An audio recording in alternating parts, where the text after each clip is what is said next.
구약성경 창세기 37장 1절부터 11절까지입니다. 창세기 37장 1절부터 11절까지 교독하시겠습니다. 야곱이 가나안 땅 곧 그의 아버지가 거류하던 땅에 거주하였으니 야곱의 족보는 이러하니라. 요셉이 17세의 손이로서 그의 형들과 함께 양을 칠 때에 그의 아버지의 아내들 빌라와 실바의 아들들과 더불어 함께 있었으니 그가 그들의 잘못을 아버지에게 말하더라. 요셉은 노년에 얻은 아들이므로 이스라엘이 여러 아들들보다 그를 더 사랑함으로 그를 위하여 채색 옷을 지었더니 그의 형들이 아버지가 형들보다 그를 별로 사랑함을 보고 그를 미워하여 그에게 편안하게 말할 수 없었더라. 요셉이 꿈을 꾸고 자기 형들에게 말하매 그들이 그를 더욱 미워하였더라. 요셉이 그들에게 이르되 주말에 내가 꾼 꿈을 들으시오. 우리가 밭에서 곡식단을 묶더니 내 단은 일어서고 당신들의 단은 내 단을 둘러서서 절하도이다. 그의 형들이 그에게 이르되 내가 참으로 우리의 왕이 되겠느냐, 참으로 우리를 다스리게 되겠느냐 하고 그의 꿈과 그의 말로 말미암아 그를 더욱 미워하더니 요셉이 다시 꿈을 꾸고 그의 형들에게 말하여 이르되 내가 또 꿈을 꾼즉 해와 달과 11별이 내게 절하도이다 하니라. 그가 그의 꿈을 아버지와 형들에게 말하매 아버지가 그를 부르짖고 그에게 이르되 내가 꾼 꿈이 무엇이냐, 나와 내 어머니와 내 형들이 참으로 와서 상의하여 내게 전하겠느냐. 같이 읽겠습니다. 그의 형들은 시기하되 그의 아버지는 그 말을 간직해 두었더라. 아멘. 오늘부터 이제 요셉의 이야기가 시작됩니다. 창세기는 총 50장으로 구성되어 있는데 1장부터 11장까지 원역사라고 해서 세상의 창조와 그리고 인간의 그 창조에 대한 이야기가 기록되어 있습니다. 그리고 12장부터 50장까지는 우리가 족장시대 이야기라고 하죠. 그래서 아브라함과 이삭과 야곱 중심으로 이야기가 기록되어 있습니다. 족장시대 이야기 가운데에 오늘 본문이 시작되는 37장부터 마지막 50장까지는 야곱의 아들 요셉에 대한 이야기입니다. 창세기에서 가장 많은 분량을 차지하고 있는 이야기인데 요셉 이야기는 한 사람만의 이야기가 아니라는 점에서 다른 족장들의 이야기와는 큰 차이점이 있습니다.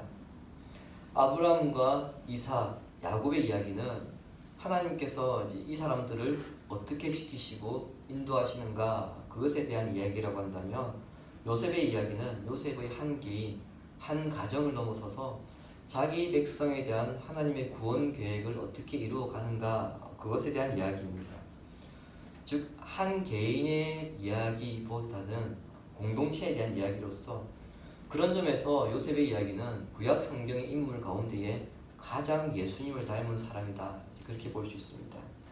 그럼에도 재밌는 것은 신약 성경에서 요셉이 직접적으로 한 번도 인용되지 않았다는 겁니다. 예수님을 가장 닮았는데 신약에서 직접적으로 한 번도 인용되지 않았습니다. 그러므로 앞으로 요셉의 일생을 살펴가면서 그의 인생의 어떤 부분이 예수님을 닮았으며 그의 인생을 통하여 성도들은 우리의 신앙생활 가운데에 어떤 부분을 본받아야 하는지를 좀 곰곰이 생각하면서 따라와 주시기를 바랍니다. 한편의 드라마에는 우리가 이제 주연과 조연 이렇게 많은 배우들이 등장하게 되었죠. 옛날에는 주인공과 그리고 조연의 역할이 명확하게 구분되었습니다만 최근에는 주연과 조연의 별 차이가 없습니다. 심지어 조연이 더 빛날 때도 있습니다. 자, 긍정적으로 말하면 캐릭터의 특성을 잘 살려낸 것이고요. 부정적으로 말하자면 주인공이 연기를 못해서 조연들이 더 두드러졌다 그렇게 말할 수 있는 거죠. 주연과 조연 각자의 역할을 잘 드러낸 드라마는 시청자들도 바쁜 일상 가운데서도 본방사수를 하게 합니다. 그리고 아쉬운 마음으로 그 일주일을 기다리게 하죠. 심지어 예배는 안 기다려져도 드라마의 그 다음 이야기는 기다려졌던 적 여러분 한 번쯤 그런 경험 다 있으실 줄 압니다. 요셉의 이야기에서는요 주인공이 누구인지를 정말 잘 생각해야 됩니다.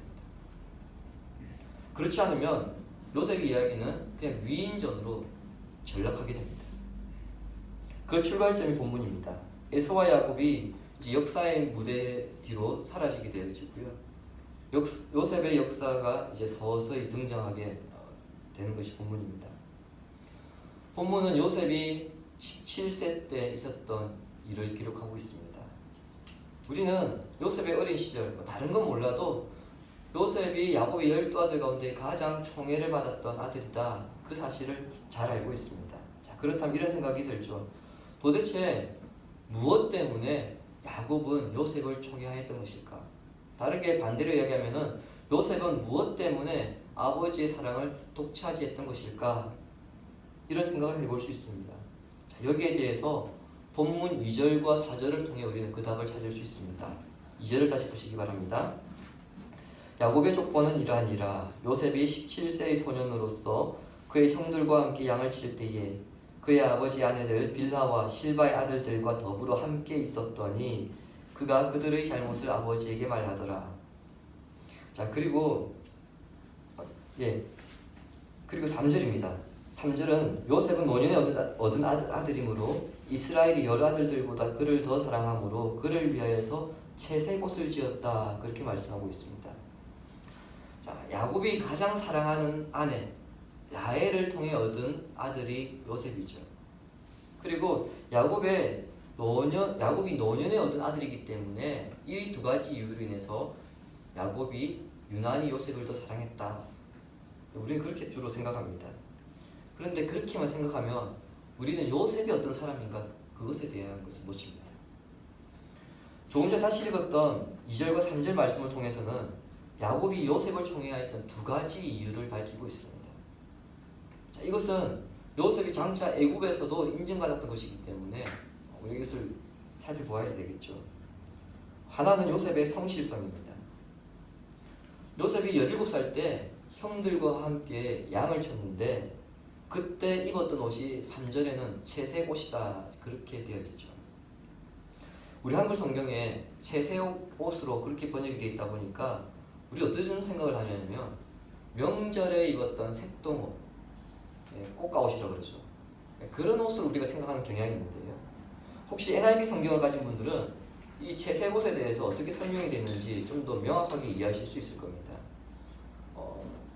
NIV에는 색동옷을 말하는 것이 아니고요, 장신구가 많이 달려있는 화려한 겉옷입니다. 그런데 히브리어 단어에서 가리키는 이 겉옷은 또 어떤 옷이냐, 긴 소매가 달려있는, 길이가 발목까지 내려오는 그런 옷입니다. 고대 근동 문화권에서는요, 어떤 옷의 그 색깔보다는 옷감 그리고 옷의 길이가 그 사람의 신분을 좌우하고 있습니다. 자, 분명한 것은 야곱이 요셉에게 주었던 이 옷은 일하는 일꾼들이 입는 그런 옷이 아니고요, 아주 귀하고 좋은 옷이었고 왕이나 귀족들이 입었던 그런 옷을 입었던 것입니다. 자, 야곱이 이런 옷을 요셉에게 입혀줬다는 것은 단순히 얘가 정말 예뻤다, 여러분, 그런 차원이 아니죠. 그 이상의 의미가 담겨 있습니다.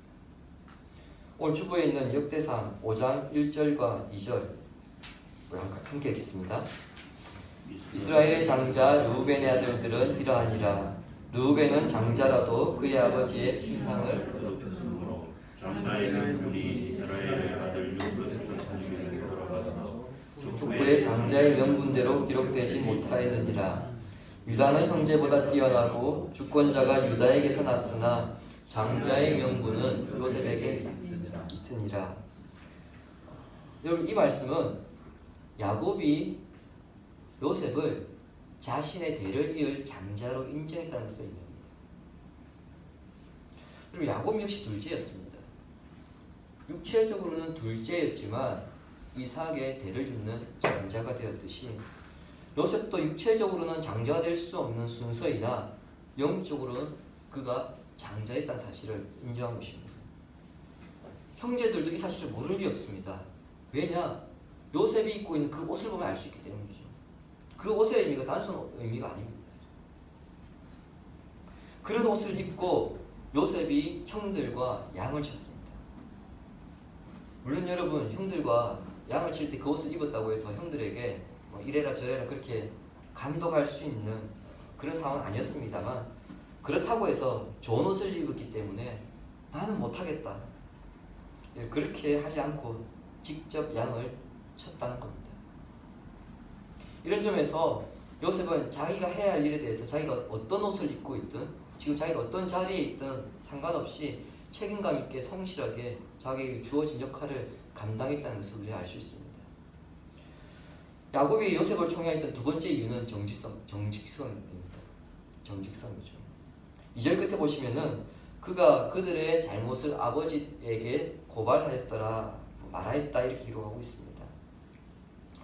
요셉이 형들의 잘못을 아버지에게 말했다는 것인데, 여러분 여기에 대해서 오늘 두 가지 견해가 나뉘어져 있습니다. 하나는 무엇입니까? 요셉의 이것을 고자질로 보는 겁니다. 그래서 요셉의 고자질은 분명 잘못된 것이다, 그렇게 보는 견해고요. 하나는 무엇입니까? 요셉의 고자질은 잘못된 것이 아니다, 그렇게 봅니다. 그래서 부모 교육이나 심리 상담을 하시는 분들은 요셉의 행위를 고자질로 규정하고 그의 행위가 결국 형제들 간의 사이를 이간질했기 때문에 이것은 옳지 않은 것이다, 그렇게 보는 분들도 있습니다. 반면에 요셉이 형들을 고발하지 않는다면 형들의 잘못을 계속해서 묵과하는 것이기 때문에 형들의 악행을 방지하기 위해서 그러한 행동은 당연한 것이다, 그렇게 보는 분들도 있습니다. 이런 견해든 저런 견해든 다 일리가 있고요. 어느 것 하나 다 틀렸다, 무조건 맞다, 그렇게 말할 수 없는 부분이 있습니다. 분명한 것은 요셉이 형들의 잘못을 아버지에게 말할 때에는 적어도 그 자신은 그 행위에 동참하지 않았다는 겁니다. 1990년대 우리 사회에 엄청난 충격을 주었던 두 가지 사건이 있었습니다. 여러분 혹시 기억하실 텐데요. 하나는 지존파 사건이고요. 하나는 우리가 살고 있는 대전에서 일어난 영웅파 사건입니다.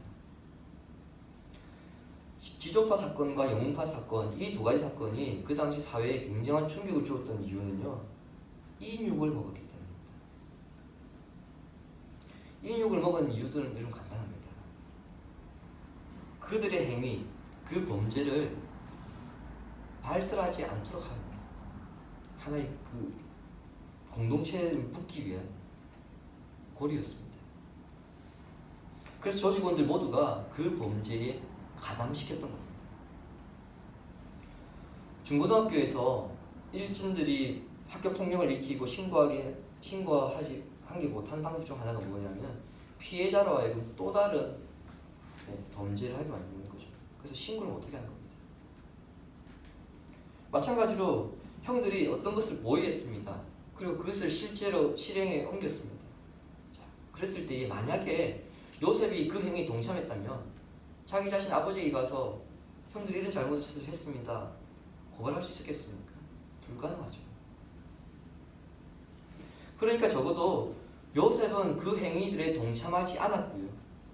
그리고 앞으로도 자기 자신은 거기에 동참하지 않겠다는 그런 결단에서 형들의 잘못을 아버지에게 이야기하는 것이라 할 수 있습니다.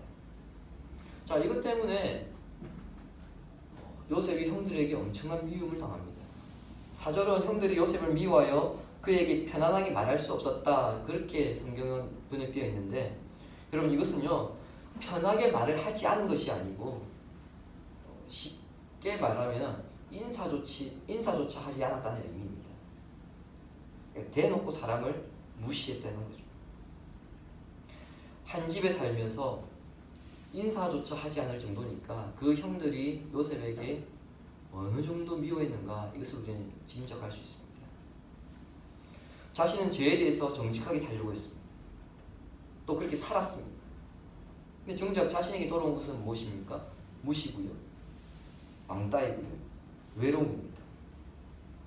근데 그런데 요셉은 그 외로움을 피하기 위해서 형들과 야합하지 않았습니다. 야곱은 요셉의 이런 부분을 높이 평가하였고 그를 총애하였으며 그 집안의 장자가 되게 될 것입니다. 야곱의 아들들을 보십시오. 첫째 루벤은 비록 정식 아내는 아니었을지라도 야곱의 아내 빌하와 부족처럼 관계를 맺었습니다. 둘째 시므온과 레위는 세겜에서 어떤 일을 했습니까? 그 세겜 사람들을 속이고 무자비한 살육을 감행했습니다. 넷째 유다는 어떻습니까? 우리가 아직 살펴보지 않았는데 38장에 보시면 잘 나옵니다. 자신의 욕망을 절제하지 못하는 그런 일을 저지르게 되어지죠. 5번째부터 10번째까지는 그 죄에 대해서 성경은 자세히 기록하지 않습니다. 하지만 오늘 본문에 보시면은 야곱이 형들의 잘못을 아버지에게 고하였을 때 그게 다 동참했다는 것으로 봐서 5번째부터 10번째까지 안 봐도 비디오 어떻게 살았을지 눈에 선하죠. 그러니까 하나같이 첫 번째부터 10번째까지 아들들 중에서 영적인 장자를 세우기가 제대로 된 아들들이 없었던 겁니다. 그러니 야곱 입장에서는 요셉을 청해하는 것은 여러분 당연한 것입니다. 그러니까 이게 라헬의 아들이기 때문이 아니라 그 아들들을 놓고 볼 때에 요셉이 장자를 이을 아들이다. 그렇게밖에 볼 수 없는 겁니다. 형들의 경우 어떻습니까? 형들은 왜 요셉만 청해하고 왜 요셉만 사랑합니까? 왜 요셉에게만 채색옷을 입힙니까? 그렇게 불평하였는데 그러한 총애를 받는 요셉을 미워하기 전에 먼저 자신들의 행위를 돌아봤어야 했습니다. 그럼에도 형들은 자신의 삶에 변화가 없었습니다. 그런 상황에서 요셉이 두 번의 꿈을 꿉니다. 첫 번째 꿈은 요셉이 형들과 함께 곡식단을 묶고 있는데 요셉의 곡식단이 일어서더니 그 주위에 있던 형들의 곡식단이 요셉의 곡식단을 향해서 절을 하는 꿈이었습니다. 자, 그런데요. 눈치 빠른 분들이라면 이 꿈 이야기를 들으면서 뭔가 한 가지 이상하다 그런 생각이 들 것입니다. 야곱의 아들들은 농사를 짓는 아들들이 아닙니다. 태어날 때부터 양과 염소와 뛰어놀았던 목축을 했던 자들입니다. 자, 그런데 왜 곡식단 꿈을 꿨을까요? 여러분, 이 사람들이 목축을 했다 그러면은 요셉의 소나 양이 가운데 떡하니 곁에 서 있고 형들의 소나 양이 그 양 앞에 물을 뿌려야 되는 것, 그런 꿈을 꾸게 되는 게 정상 아닐까요? 근데 전혀 농사를 지어본 적도 없는 그런 집 꿈을 꾸고 있습니다. 자, 여러분, 이것은 장차 식량 문제로 요셉이 애굽에 가 있고 형들이 애굽에 가서 요셉에게 절하고 있는 그 모든 상황을 하나님께서 염두하시고 말씀하십니다. 여러분, 장차 형들이 애굽에 왜 갑니까? 식량 때문에 가잖아요. 흉년이 들어서 먹을 것이 없어서 곡식을 구하기 위해서 애굽에 갑니다. 요셉이나 형들이 당연히 그것까지는 생각 못했기에 요셉에게 화를 낸 것이지만 하나님은 이 꿈을 요셉에게 주실 때에 그 일까지 생각하신 것이기 때문에 곡식단 꿈을 꾸게 하신 겁니다. 두 번째 꿈은 무엇입니까? 해와 달과 11별이 요셉의 별을 향해 절하는 것이죠. 첫 번째 꿈과 다르지 않습니다. 차이가 있다면 해와 달이 추가되었다는 겁니다. 자, 여러분, 해는 무엇입니까? 야곱을 가리키죠. 달은요? 야곱의 아내들을 가리킵니다. 11별은 형제들입니다. 자, 그럼 또 이런 질문이 좀 생각이 듭니다. 왜 이번엔 별이냐? 여러분, 하나님께서 창세기 15장에 보시면은 아브라함에게 밤하늘의 별을 보여주셨습니다. 그래서 너의 후손들이 저 별들과 같이 많아지게 될 것이다. 그 약속을 다시 한번 주시는 것입니다. 자, 여러분, 근데요, 여기 달에서 이제 요셉의 어머니들이죠. 실제 요셉의 어머니 라헬은 죽었기 때문에 라헬을 제외한 야곱의 다른 세 아내들을 가리킨다고 보시면 될 겁니다. 이 꿈을 들었을 때에 야곱이 이번에는 화를 냅니다. 첫 번째 꿈을 들었을 때 야곱이 가만히 있는데 두 번째 꿈을 들었을 때는 야곱이 화를 냅니다. 그 이유는 요셉의 꿈이 집안의 모든 위계 질서를 깨뜨리고 위협하는 것이기 때문에 아버지로서 화를 낸 것입니다. 그러나 화를 내면서도 그의 말을 마음에 담아두었다. 그렇게 성경 11절은 끝나고 있습니다. 야곱은 요셉이 꾼 꿈이 밤에 자다가 꾼 그런 개꿈이 아니라 하나님께서 앞으로 될 일을 보여주신 계시적인 꿈이라는 것을 깨달았기 때문이죠. 자, 여기서 우리가 여러분 꿈 이야기를 하지 않을 수 없습니다. 혹시 여러분 어젯밤에 자다가 꿈을 꾸신 분 계실지 모르겠는데요. 어떤 꿈을 꾸셨습니까? 혹시 돼지 꿈을 꾸셔가지고 지금 이 시간에 오늘 예배가 끝나면 난 바로 가서 로또를 사겠다. 그런 생각을 가지고 계신 분이 있을지 모르겠습니다. 아니면 어젯밤에 하도 희한한 꿈을 꿔서 소위 말하는 꿈자리가 좀 뒤숭숭해서 오늘 하루 조심해야 되겠다. 그런 걱정스러운 마음으로 이 예배에도 참여하고 계신 분이 있을지 모르겠습니다. 제가 지금 두 가지 상황을 말씀드린 것은 우리 문화에서 꿈에 대한 이러한 해석이 공유되고 있기 때문입니다. 어느 문화에서나 꿈을 중요하게 생각하는 경향이 있습니다만 특히 고대 금동 문화에서 꿈은요, 여러분 굉장히 특별했습니다. 그 당시의 꿈은 그들이 믿는 신이 그들에게 주는 메시지로 그렇게 생각했습니다. 근데 문제가 있죠. 꿈에서 나타나는 그 상징이 너무 다양한 겁니다. 그래서 이것을 어떻게 해석하느냐에 따라서 사람마다 다 판단 기준이 해석이 달라지니까 그 꿈만 전문적으로 연구하는 사람들이 생겨났습니다. 그 사람들이 여러분 점술가들이고요. 그리고 박수들입니다. 자, 이 사람들이 애굽의 궁전에서 바로 옆에 서 있던 사람들이고요. 그리고 바벨론 왕궁의 느부갓네살 옆에 서 있었던 사람들입니다. 이 동방박사 세 사람이 바로 이 사람들이죠. 이 사람들입니다. 우리는 여러분 꿈을 해석한다 그러면 일반적으로 무당을 생각합니다. 그래서 오늘날 우리나라 문화권에서 무당은 굉장히 천하게 여기는 경향이 많죠. 그러나 그 시대에서는요, 이 사람들은 전문적인 훈련을 받은 사람들입니다. 교육을 받은 사람들입니다. 그래서 이 사람들을 박사라 그렇게 불렀습니다. 동방박사. 그 사람들이 학위 논문을 써서 박사가 된 게 아니고요. 그 당시에 그 꿈들을 전문적으로 연구했기 때문에 박사를 불렀습니다. 그러다 보니 이 사람들은 귀족 대접을 받았습니다. 그만큼 꿈을 중요하게 여겼던 시대입니다. 그런데 요셉은 그런 꿈을 한 번도 아니고 두 번이나 꿨습니다. 여러분 혹시 주무시다가 어떨 때 굉장히 기분 좋은 꿈을 꾼 적이 있으실 겁니다. 근데 깨고 나서 그 다음날 나 그 꿈을 또 꾸고 싶어. 혹시 꾸시던가요? 그것도 그 꿈을 연속해서 꾼 적이 있던가요? 너무 행복한 결말이었는데 이 행복한 결말이 어떻게 진행됐을지 그걸 기대하면서 잠이 들었어요. 꾸시던가요? 안 꾸십니다. 근데 요셉은 어떻습니까? 자기가 꾸고 싶지 않은데도 그런 꿈을 두 번이나 꾼 거예요.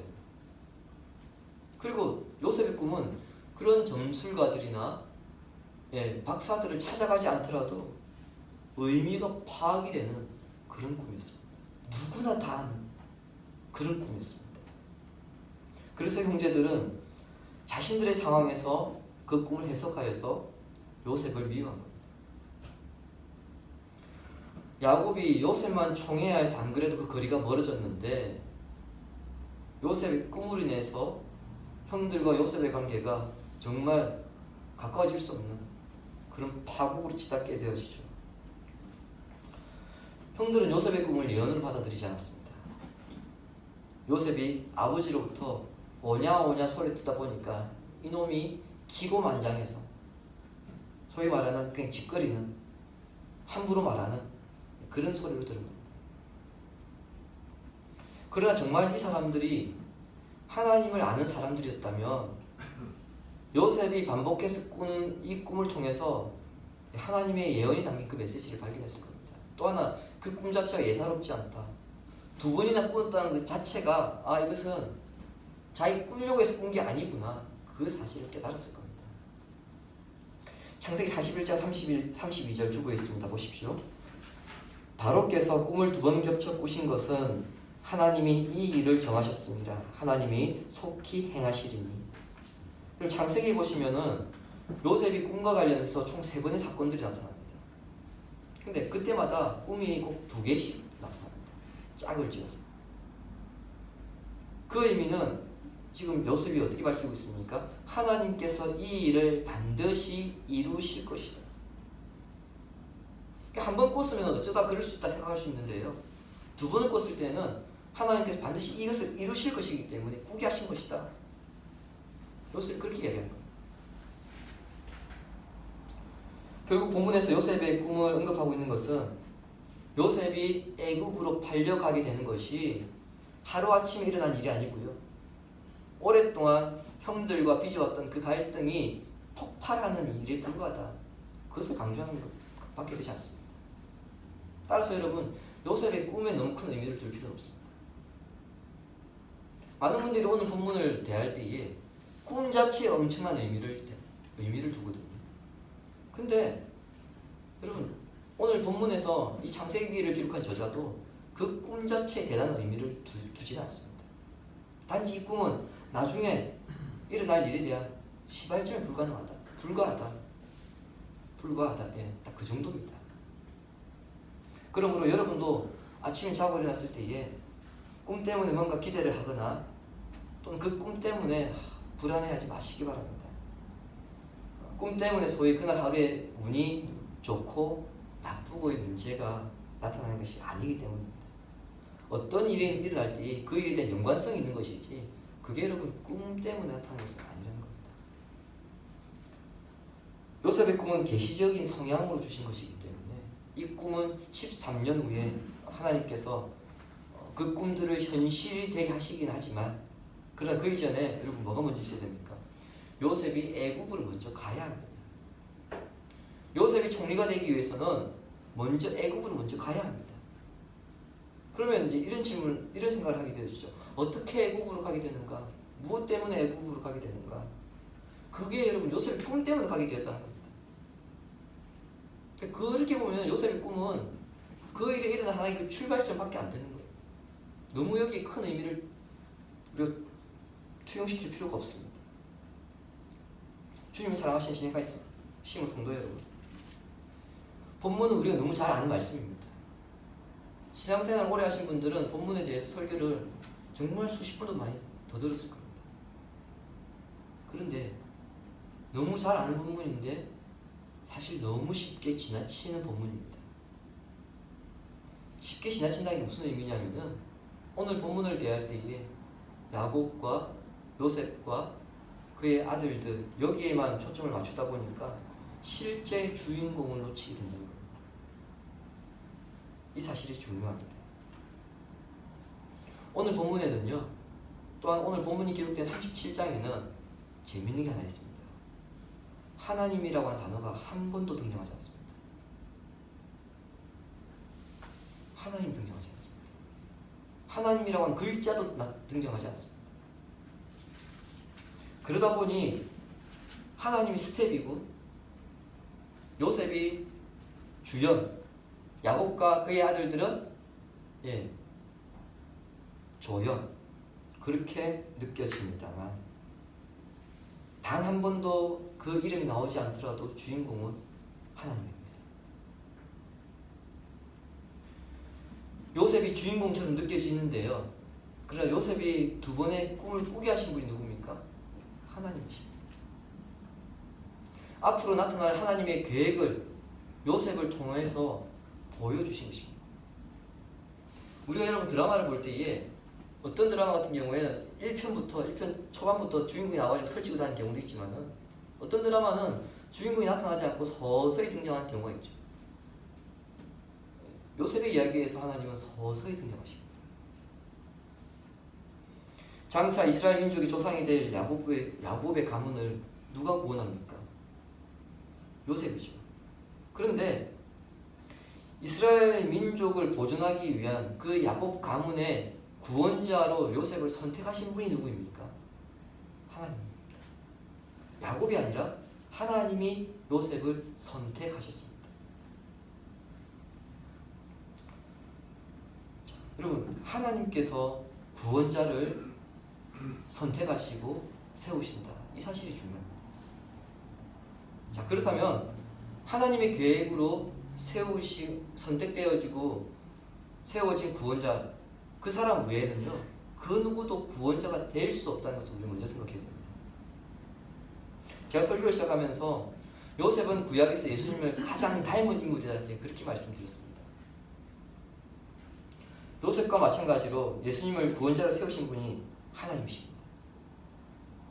세상 사람들은 석가나 공자나 그들 모두가 인성적으로 훌륭하다, 그래서 그들을 믿고 따릅니다만, 그러나 그들은 하나님께서 세우신 구원자가 아닙니다. 하나님께서 채색옷을 입혀주신 구원자만이 구원자이십니다. 이 사실을 우리는 분명히 믿어야 합니다. 오늘 세상에는요, 무신론이 대세인 것처럼 말합니다. 그리고 유일한 구원자 예수님을 믿는 사람들을 향하여서 어리석다고 말합니다. 그것은 주인공이 누구인지 모르기 때문입니다. 요셉의 이야기를 대하면서도, 특별히 오늘 꿈 이야기를 대하면서도 많은 사람들이 왜 하나님께서 요셉의 이 꿈을 꾸게 하셨는가, 그것에 초점을 맞추지 않고요, 그 꿈이 무엇을 가리키는가, 사실은 여기 많은 의미를 두고 있습니다. 왜 이런 현상이 일어납니까? 예, 바로 이 본문에서 누가 주인공이냐, 누가 이 일을 계획하셨고 진행하실 것이냐, 그것을 잊어버리기 때문에 이와 같은 현상이 나타나는 것입니다. 하나님 나라가 이 땅에 완전히 세워지는 이 드라마의 주인공이 누구인지를 분명히 깨닫는다면, 그 나라가 완성되는 핵심인 구원자가 누구인지 분명히 알게 될 것입니다. 따라서 오늘 본문을 대할 때에 우리는 꿈을 크게 가지자, 그런 메시지로 접근하게 되는 것이 아니고요, 오늘 본문에서 하나님 주인공이라는 사실을 알게 된다면 우리는 신앙의 가장 기초로 돌아가게 됩니다. 우리의 구원자가 누구인가? 예수님입니다. 그것을 확인하는 시간으로 돌아가게 되었습니다. 사실 여러분, 제가 앞서 말씀드린 때에 오늘 본문 우리가 가장 쉽게 지나친다고 말씀드렸던 게 바로 그겁니다. 예수님이 우리 신앙의 유일한 구원자이신데, 우리 믿음의 유일한 구원자이신데, 우리가 이 사실을 너무 간과하고 쉽게 그냥 넘어갈 때가 너무 많다는 거예요. 그러므로 하나님께서 요셉의 이야기를 시작하시기 전에 우리에게 먼저 점검하게 하신 것은 뭐냐면, 너의 구원자가 누구인지 아느냐, 이 나라를 이끌어갈 주인공이 누구인지 네가 알고 있느냐, 그 사실을 먼저 깨닫게 하시는 것입니다. 그러므로 하나님이 세우신 구원자이신 예수님을 마음의 주인으로 분명히 믿고, 또 그분의 가르친 말씀에 순종하며 살아감으로써 하나님의 계획을 온전히 깨닫는 성도가 되시기를 예수님의 이름으로 축원합니다.